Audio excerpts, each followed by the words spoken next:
Hi students, welcome to week 12. One of the topics that we will be discussing this week is test anxiety. So the first thing that I want you guys to do is reflect on academic or life stress and anxiety.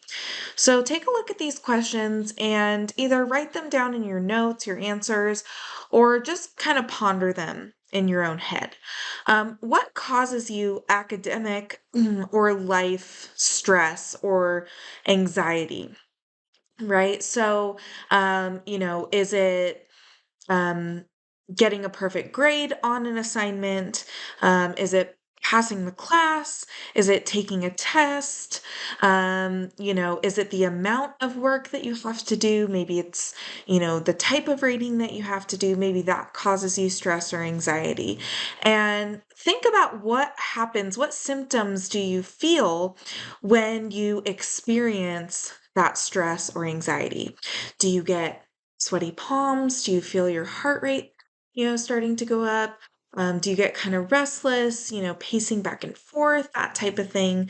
Um, we're going to talk about all of those things, and hopefully by the end of this lecture, you will have some tools on hand how to handle your um, test anxiety, your academic anxiety.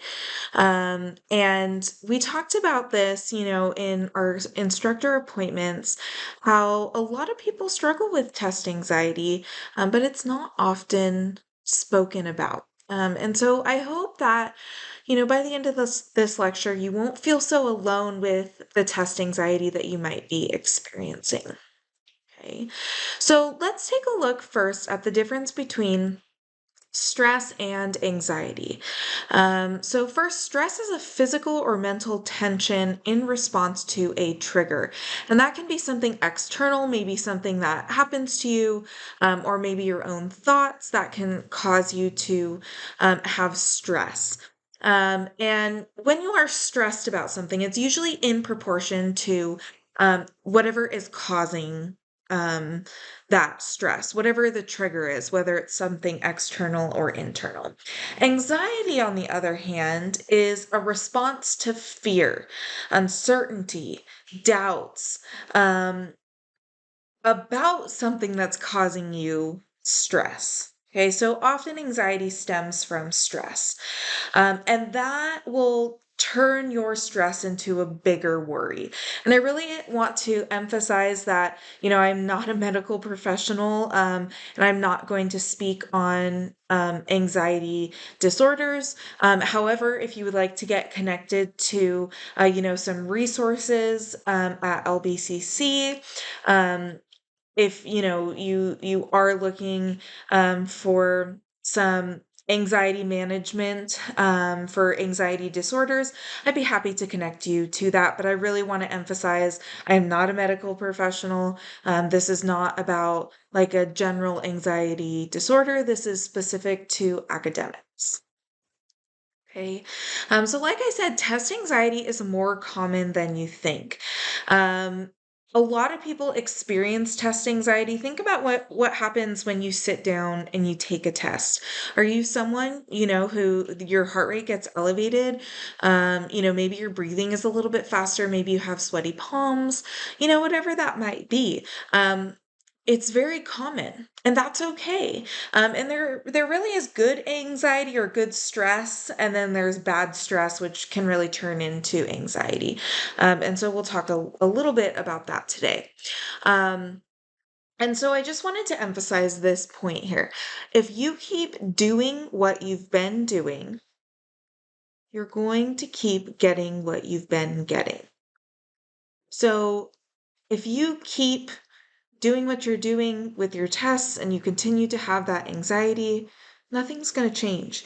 You have to make a change, and you have to use, these strategies that I'm going to talk about in order to improve. Okay, so let's take a look at test anxiety.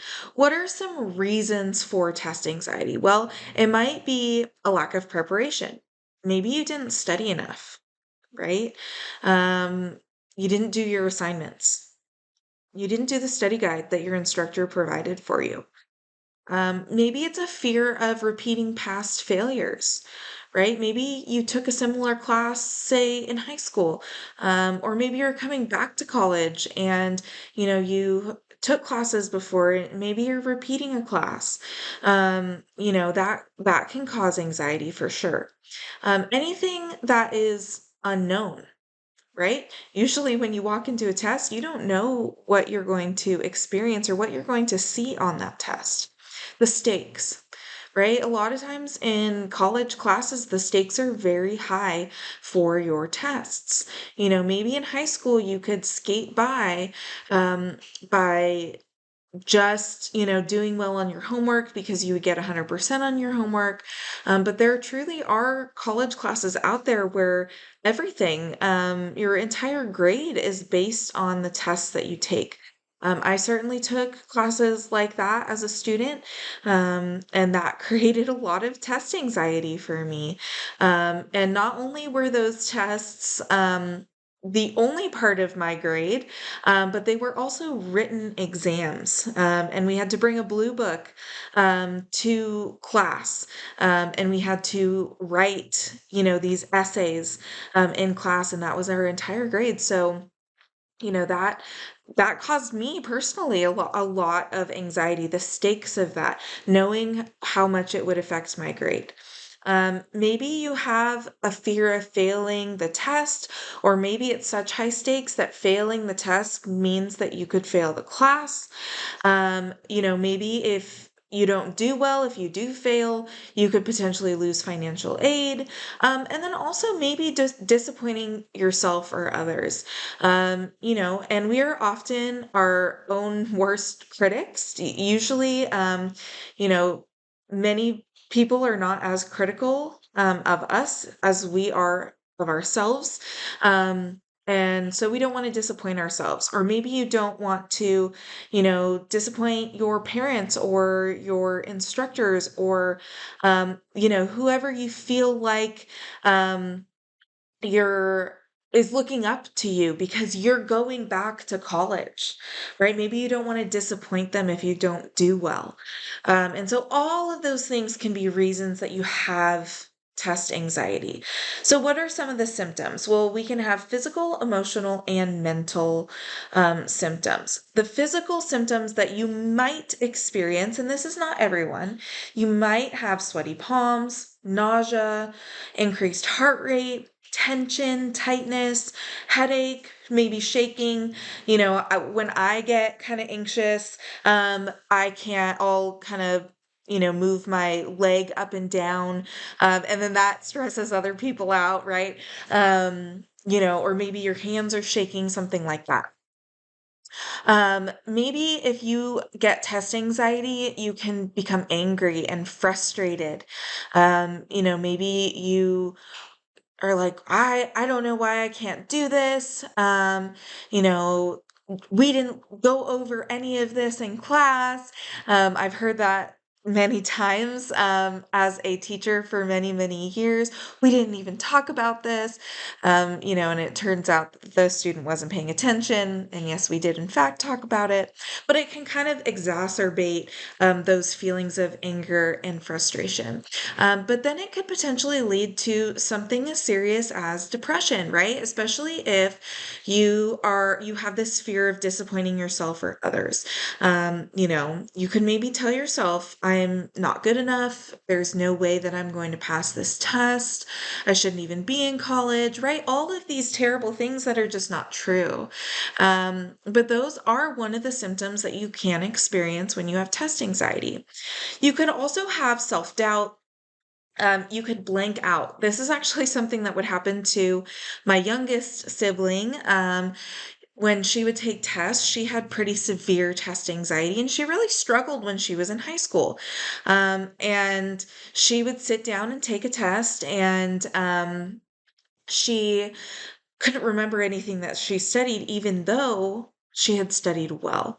And as a matter of fact, she went on to study psychology in college, and was the valedictorian at her graduation, and she got an award for being the top student in her department, in the psychology department in the School of Behavioral Science. So, you can overcome these things. I'm telling you, my sister really struggled with test anxiety, and her grades were not great in high school, and she really was able to overcome those things. But like I said, if you keep doing what you're doing, you're going to continue to get the same results. Okay. Maybe also you're sitting and you're reading your test and you just can't even comprehend what the question is asking you. Maybe, you have so many thoughts going on that that is a huge distraction, your comprehension.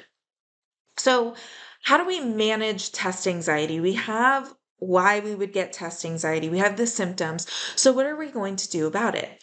Well, first, we need to make sure that we study, right? And we've definitely talked about, how to study and the amount of time that you should be studying, right? Do the 25-5 technique that I talked about in a previous lecture. Also, make sure that you're doing some self care, exercising, right? And that doesn't mean, going and running a marathon or doing crazy Olympic lifting or anything like that. And if that's your thing, excellent. But just go on a walk, right? Maybe you have a dog that you need to walk. Put in a podcast or an audiobook or, your favorite music and go on a walk once a day. Make sure that you are, eating properly, because nutrition has a lot to do with your mental health and physical health. You need to make sure that you're getting enough sleep, and also that you're socializing, that you are balanced, right? We talked about that at the beginning of the semester. You need to make sure that you have a balanced life in order to be a successful college student. Use campus resources like tutoring and mental health services. And like I said, if you want to be connected to mental health services, please let me know. Um, Try to practice positive self talk. When you have negative talk, when you tell yourself you can't do it, you're going to have negative results. Um, and just keep continuing to develop habits. We talked about the habit loop at the beginning of the semester. Go through the cue, the routine, and the reward, and do that until you've really developed these habits into natural things. Manage your breathing. It's often recommended to use deep, controlled breaths in order to bring down your heart rate. Visualization, that is something that can be really beneficial. Um, maybe you want to visualize your favorite place. I was an athlete growing up, and I was an athlete in college. I was a swimmer, and I used visualization in all aspects of my life. And what I would do is I would go to my happy place, which was the beach, still is. And I would time my breaths and visualize the ocean waves crashing onto the shore and then going back out. And I would time my breaths with that. And that would just really help me to get relaxed. Maybe that's something that you can do, right before a test. Also, make sure that you get organized. And I'm going to be talking about that more in our next lecture. Okay. So, why do we need to manage our test anxiety? Well, because too much of it is going to hinder our performance. However, a little bit of anxiety can be good. I just mentioned I was a collegiate athlete. I was a collegiate swimmer, and I experienced anxiety when it came to, my performance in the pool. Um, but I would have this really good nervous energy. And I really knew the difference between like negative, anxiety and the good nervous energy. Where I felt really hyped up. That was the good nervous energy. My mind was relaxed and blank, and I really wasn't thinking about anything. Those are when I had my best swims, my fastest swims. And you can really apply that to all areas of your life. You don't need to be an athlete, right? As a student, you want to walk into a test clear-headed, clear-minded, relaxed. And if you're not, it can really hinder your performance. Because when you have too much anxiety, your learning is not going to transfer. And instead, you're focusing on the anxiety yourself instead of the actual exam. It really just wastes your energy, right? Your physical energy, your brain energy, and you're not getting out as much as you're putting in. And then also your memory recall is affected. You start to freeze and you can't think, right? Fear and paralysis are going to take over, and then your concentration is impaired. And maybe that's, when you are not able to comprehend um, what you're reading on your test and what it's asking you to do. So that's why we need to manage it, because we don't want to experience these things. We want to be, clear-headed, level-headed when we go into a test. Okay. Now, I've attached an article for you guys in this week's module from the University of Chicago.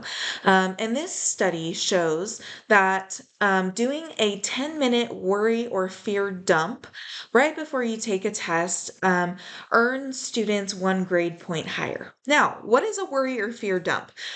Really, it's like writing a journal, like stream of consciousness, where you sit down and you write for 10 minutes straight. And I mean 10 minutes straight, not 2 minutes at a time, take a break. 10 minutes straight, where you write down everything that you're worried about. And maybe it doesn't even have to do with the test itself. Maybe it's other things that you're dealing with in your life that are adding to this stressful situation.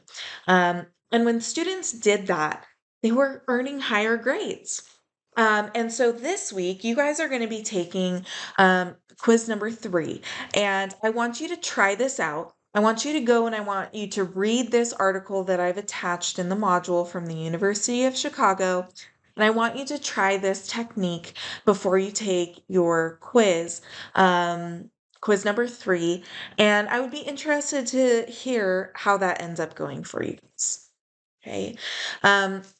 So now that we've kind of talked about test anxiety, I want you guys to jot down in your notes the symptoms that you have when you experience test anxiety, and how you are going to manage them in your academics and in your life. So go back, in my lecture and pause and take a look at that list and see if there are any things that you think you can commit to help you with your test anxiety.